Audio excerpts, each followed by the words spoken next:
Today we will discuss non-functional testing and analysis, what it is, to what it applies, examples of availability, maturity, accessibility, usability and satisfaction testing. So non-functional testing is testing the attributes of a component of a system that do not relate to functionality. We have several of these. Let's have a look. Usually it's more difficult to ensure testability of non-functional requirements, as we already saw when I discussed the requirements. It is also more difficult to test because for functional requirements, the requirements directly indicate how to test. For non-functional requirements, this doesn't need to be so. Of course, it depends whether the requirements are testable or not. Testable requirements often indicate how to test. But there are many problems with non-functional testing. For example, if these non-functional properties refer to very long-term requirements, or if the system tests are very expensive, then non-functional tests may be either impossible or very expensive to perform. Non-functional testing is done in all stages of software development, but more often on validation or system testing level. Here are some examples of non-functional and functional requirements. And we can see that in this list of product quality requirements from ISO IEC 2510 or Square, the functional suitability properties form just a small part.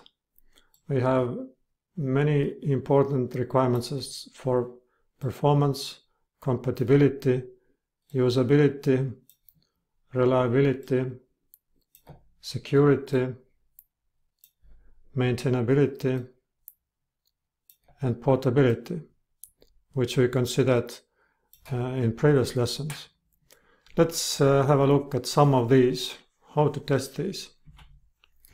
So in reliability, we have maturity, degree to which a system, product, or component meets needs for reliability under normal operation. We have availability, degree to which a system or product is operational and accessible. And obviously, if we have testable requirements, then it's easier to test these. Let's have a requirement saying that in case of some predefined environment, some predefined usage profile, activity profile, the system may be unavailable for maximum 1 hour monthly. It's testable. We can set up the environment, we can set up or exercise the usage profile and activity profile, and then see whether the system is really unavailable maximum 1 hour in 1 month. But what about if this is a requirement involving years or many years?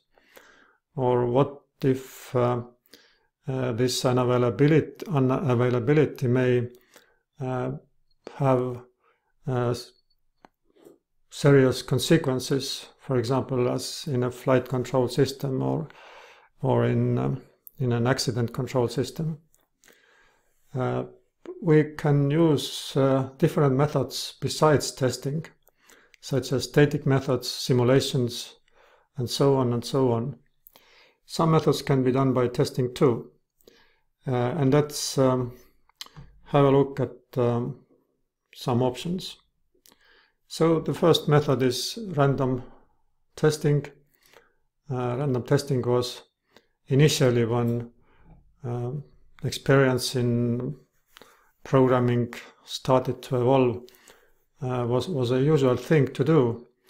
But The problem is that this testing was not really random. It included selection of arbitrary, we might say better arbitrary, included a selection of arbitrary inputs and checking whether the outputs were correct. Now, for many cases, this is not sufficient. For example, special cases may be not detected, all areas of the program may be not covered, and so on. Random testing has had considerable interest in developments this time too, but it's understood now that random testing is efficient if several conditions are fulfilled. First, you have to understand what is the operational profile of using the system. Very often we use just a few options from many available usage possibilities, and if we just use some specific types of working with the system, then it's most important to test this specific operational profile. Now, test cases are selected based on this profile. We have seen in previous lessons many ways of selecting test cases on the basis of program text or on the basis of specification, but now test cases are selected based on this usage profile. The inputs are, well, perhaps not absolutely random, but pseudo-random, so more or less random they should be. Not just arbitrary, because people tend to select inputs actually not randomly, non-randomly. It's people's input is non-random. And usually it's difficult to achieve boundary values by random generation of inputs. So additionally, boundary values are tested. We get, of course, errors by this method, but also important additional results which are based on statistical analysis, and this is reliability estimation and estimation of remaining errors. Now this is a good method to use in critical systems, but it has, of course, many problems as all methods. So the profiles are not always available. We can generate a very large number of tests relatively easily. But if we think how testing is performed, then we understand that the main difficulty is evaluating the outputs, the correct outputs for the given inputs. So this may involve a lot of work. And if we don't test boundary values, then this method is not sufficient.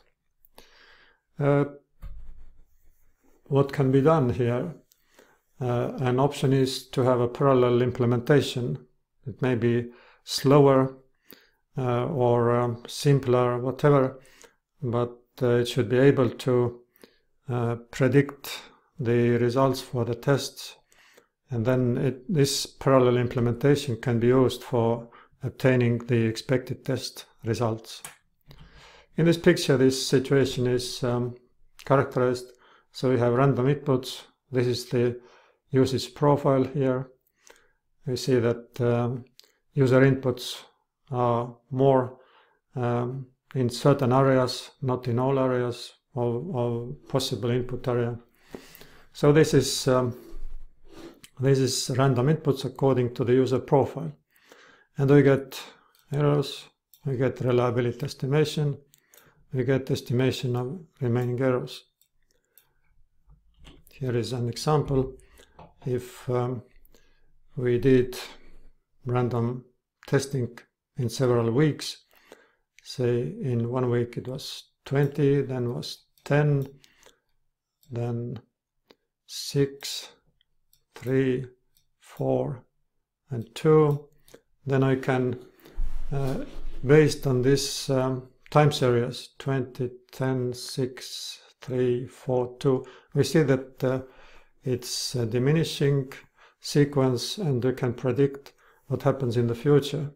So, and then similarly for the failures, we can predict how many errors remain in the program, and we can predict how many failures we expect. Another method for non-functional testing is fault seeding. The idea is that we seed or introduce artificial faults into the program, and then we assume that the proportion of found errors is the same for the original errors and the seeded errors. So we can use a fault seeding tool for this purpose. We can use fault seeding for evaluating number of errors in the system, or to evaluate testing, and so on. Let us see an example. So here we have a system which includes an unknown number x of real faults. An independent team seeds, introduces 30 new faults. The testers do not know what new faults were introduced. They start to test. They find altogether 50 errors, including 10 seeded errors. Now, what can we see? We found 1/3 of seeded errors. And we assume that the proportion of found original errors is the same. So we found 40 original errors, 50 minus 10, and if this 40 is 1/3, then the total number at the start is 120, and after removing these 40 found errors, the number of remaining errors should be 80. So that's this calculation. 15 minus 10 multiplied by the proportion minus 1, because we have already used or discovered 1/3. And this equals 80. Fault seeding, of course, has its problems. First, it may not be so trivial to introduce really arbitrary or random errors into the system. Second, this fault seeding may somehow destroy some functionalities or introduce additional problems. Third, we are not always sure if the proportion of found errors for the seeded and original errors is really the same. But still, it is a useful method to evaluate approximately what can be the number of errors remaining in the program. So these two methods can be used for estimating the number of errors remaining and reliability or availability of the system. There are many other methods too to test non-functional properties. Let's have some methods for usability. And the first is about accessibility. Accessibility is the degree to which a product or system can be used by people with different capabilities. And there are a huge number of people with special needs in the world.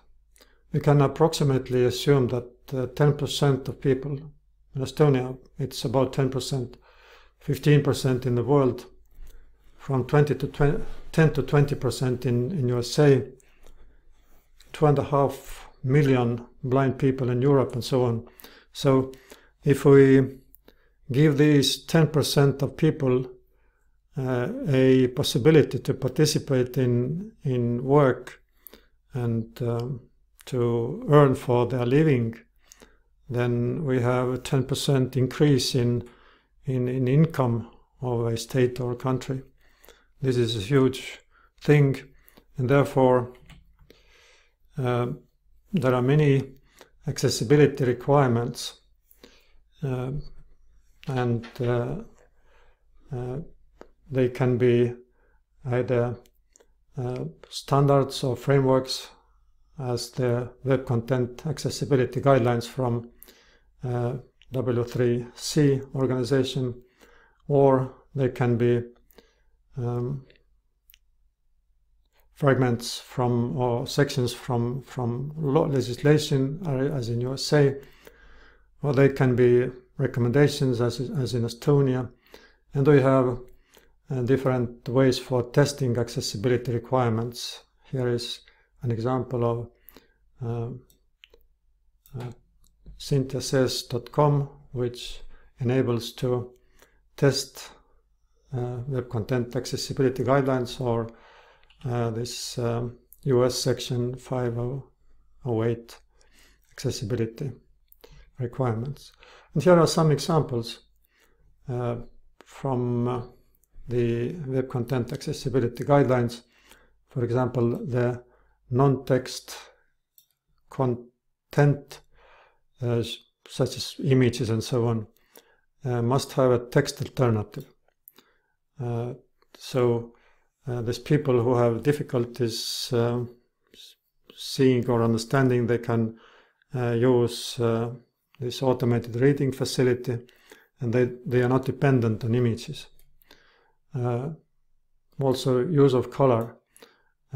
Color is not used as the only visual means of conveying information. So again, we will have some textual element which conveys the meaning, so that we can use a reading software and understand what's happening. Text resizing for those with seeing problems. Keyboards not depending on timings, without requiring specific timings for individual keystrokes. So these are just examples, and these and many other requirements can be tested for your website if you want this website to be usable for users with special needs. For the quality in use, we have different quality requirements, properties. One of these is pleasure. In the product quality requirements, we had requirements for learnability, and for usability, and so on. In usability tests, it's often a situation where the users, and we need to understand who are our expected users. The users try to do typical tasks, and there are observers who watch, listen, take notes, and so on. And there may be several goals for usability. Identify usability problems, collect performance data, determine satisfaction with a product, and so on. As always, usability testing is easier if the requirements are testable. It's kind of very natural. So let's say we have a requirement that given some system, given some environment, given some motivated users, whatever the motivation is, but they are willing to reach outcome, which have some predefined background, and given some number of known tasks. then at least 5 of the 6 users must solve the task within 20 minutes. This is testable. We can have these, provided we have the system, of course, and the environment and the background people. So we can test this requirement. If we don't have these testable requirements, we can, of course, complement the non-testable requirements in the course of testing, but then it may be a question whether we have done this correctly enough. But some principles for usability testing. So testing the site, not the users. We don't test the users. The result is not evaluation of these users. The result is evaluation of the system. And we need to know more about performance, not so much about preference. It depends on, of course, on type of testing that they do. Make use of what you learn. So use the results. Otherwise, why do this testing? And take into account that there can be many more users besides these 6 users mentioned in this specification.